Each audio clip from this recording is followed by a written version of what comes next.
Welcome to Between Two Guitars and happy Mother's Day.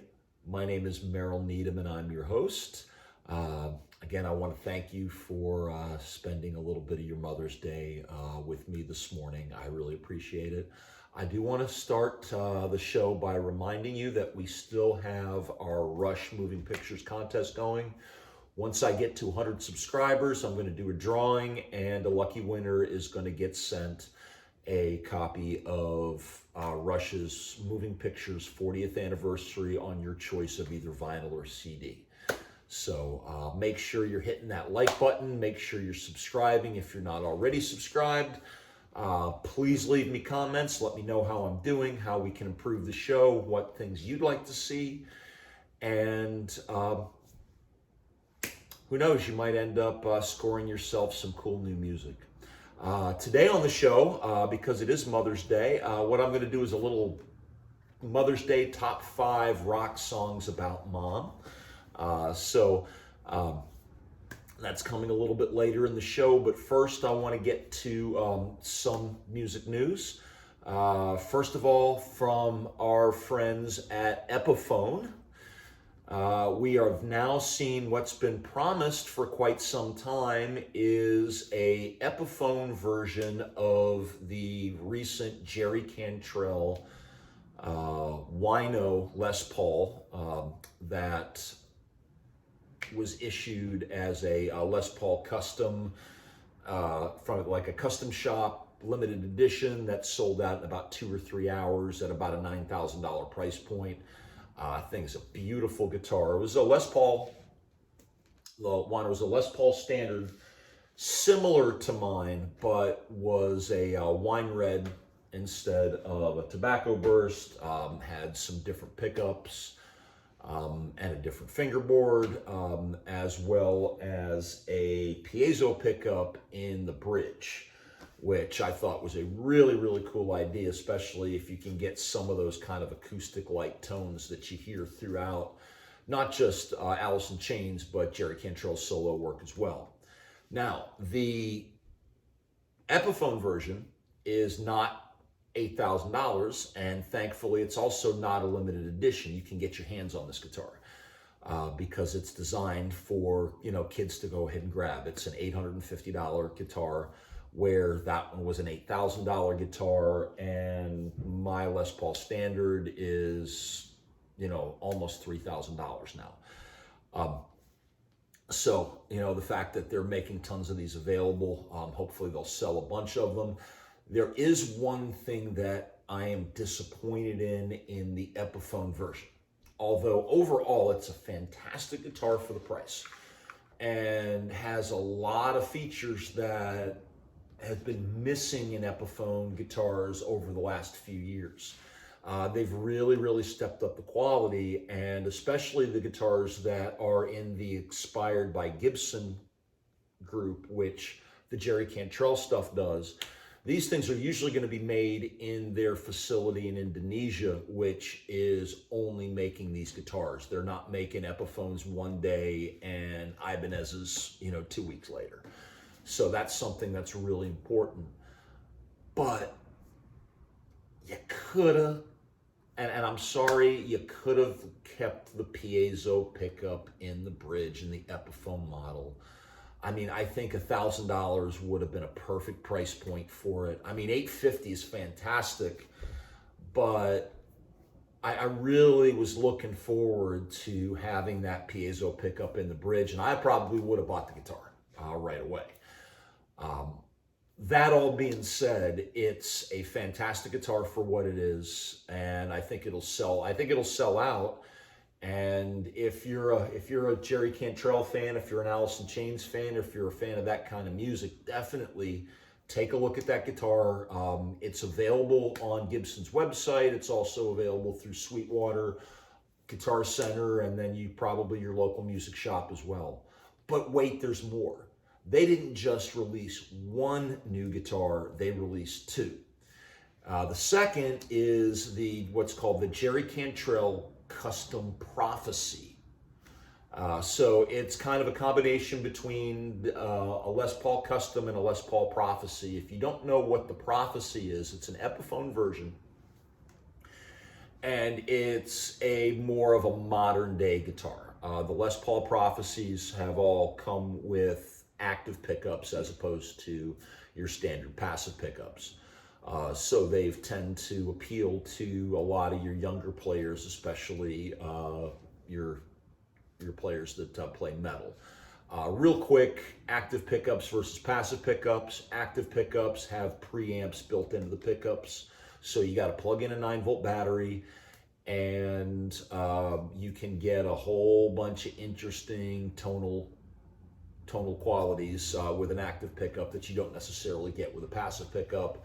That if you're playing metal or a lot of your modern stuff, it's something that a lot of these players would like. And I guess Jerry's starting to mess with some of this stuff. I've never seen him play guitar with passive pickups on stage, but I missed his last tour, so he might have played one of these guitars. Anyway, the Prophecy is $1,150 price point. It's Alpine White, so similar to the older Les Paul Alpine White Custom. And that was kind of a nod to the late great Randy Rhoads, but with Fishman Fluence or Fishman Fluence active pickups, and you also get an ebony fingerboard, which is really, really cool.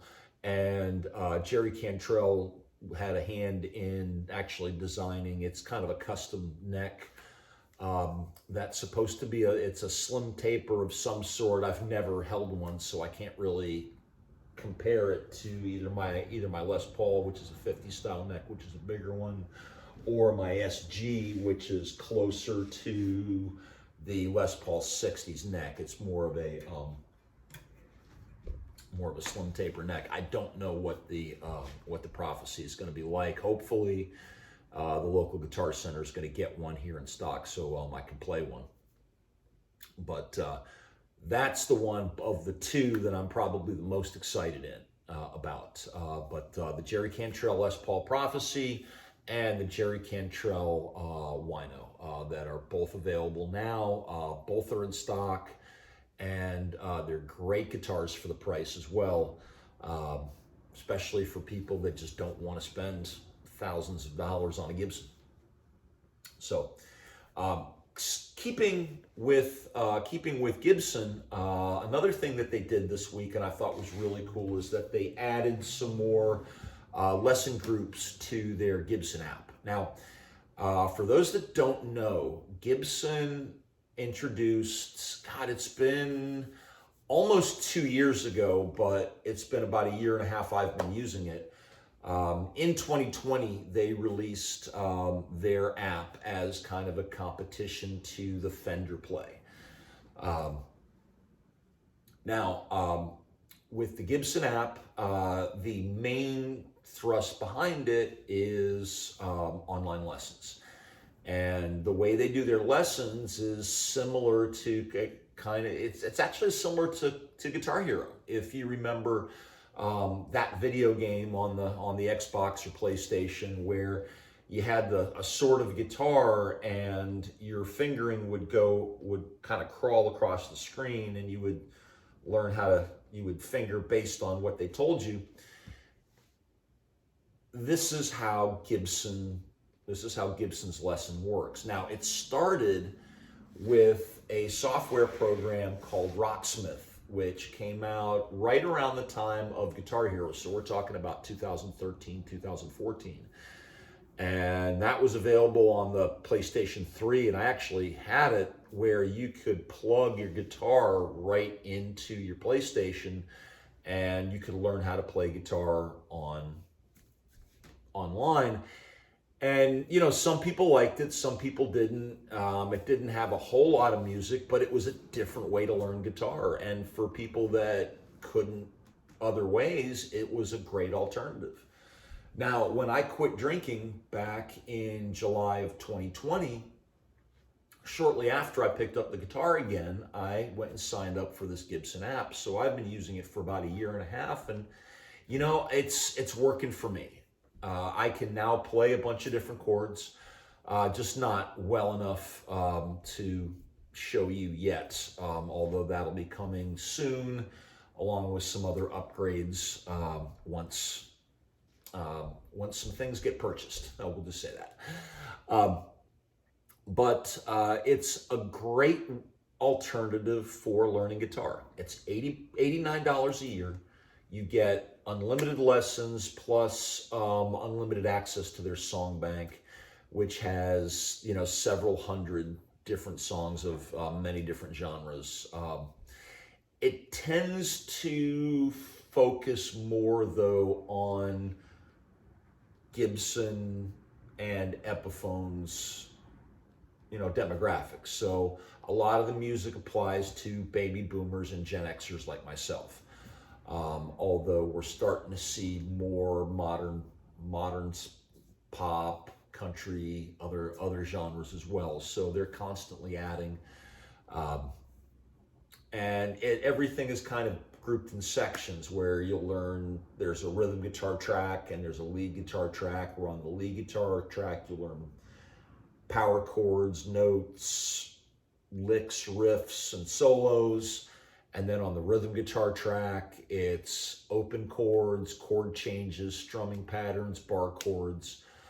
They just added something called Essential Techniques, which is after the solo one, which I'm about ready to start, where you're learning things like hammer-ons, pull-offs, and other tricks of the trade for guitarists that kind of are really designed of getting you to that next level. So we're kind of watching this app grow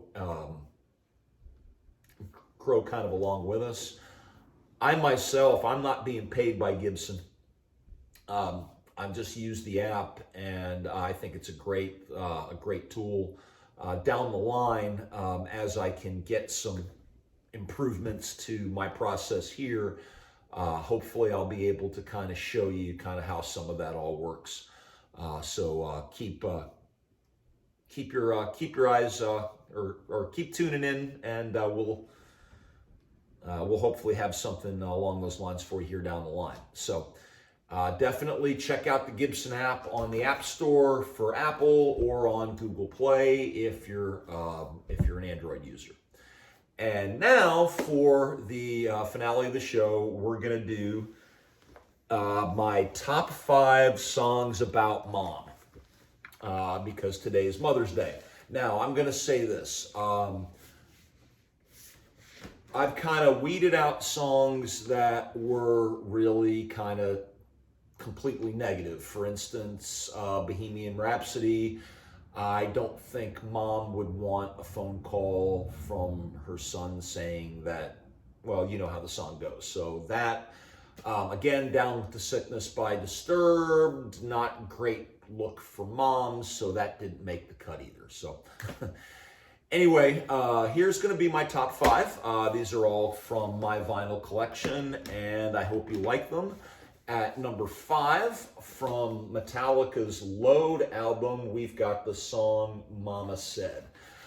This song James Hetfield wrote kind of about his mom.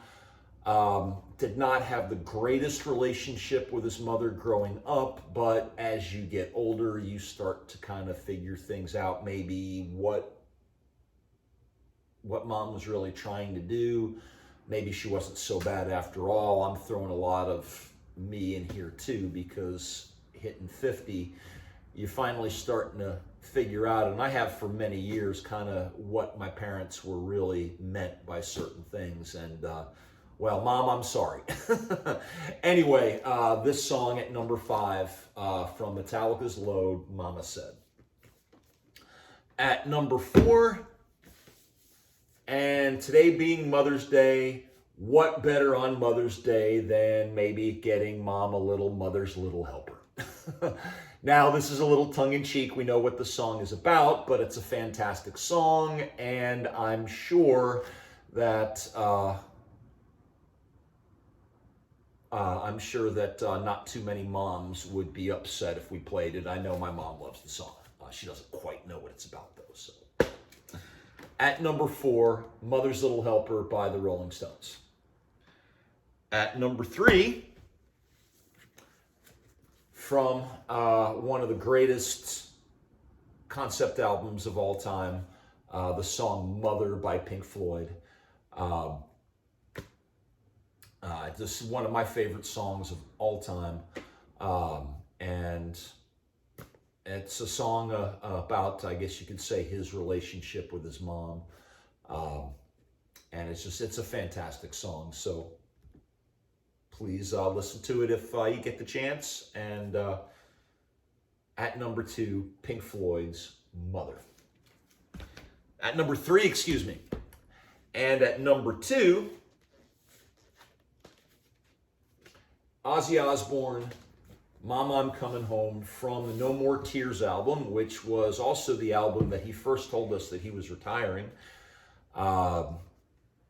and which kind of made that song a little bit more special. After a long career, he's tired, coming home, wants to see his mom. Unfortunately, Lord Sauron changed that, and he unretired, and we got, well, actually years of Ozfest and some albums that, well, anyway, this album, No More Tears, which we finally just got a reissue, this kind of, for me, is the bookend on Ozzy's recorded career, with the Black Sabbath album on the other side. It's also the last album, which featured, I think, his best live band, which included the late, great Randy Castillo on drums, Mike Inez, who's now in Alice in Chains, on bass, and Zakk Wylde on lead guitar. Was a great live band if you got a chance to see it in the early 90s when he said he was retiring. But anyway, number 2, Mama, I'm Coming Home. Again, beautiful song. Here's one that you can play for Mom and she'll smile. So that's one of the reasons why it gets to number 2, Mama, I'm Coming Home. And finally, at number 1, from the album Pronounced Lynyrd Skynyrd, is the song Simple Man. Mama's not in the title, but he's singing about what his mom told him. And some of the best advice that you could ever give a son from a mom is in the lyrics to this song. So this is the song that I want to dedicate to Mom today. Again, I want to say thanks to my mom, thanks to the moms of my kids, and to every other mom out there. We wouldn't be here without you. And everybody, give your mom a hug and a kiss today. She deserves it. That's the end of the show. Again, if you like the show, hit the like button and the subscribe button. Once we get to 100 subscribers, we're going to do the drawing for the Rush album, and we'll be back next week with the regular show. And until then, rock ain't dead. Gene Simmons, you don't know what you're talking about. Bye, y'all.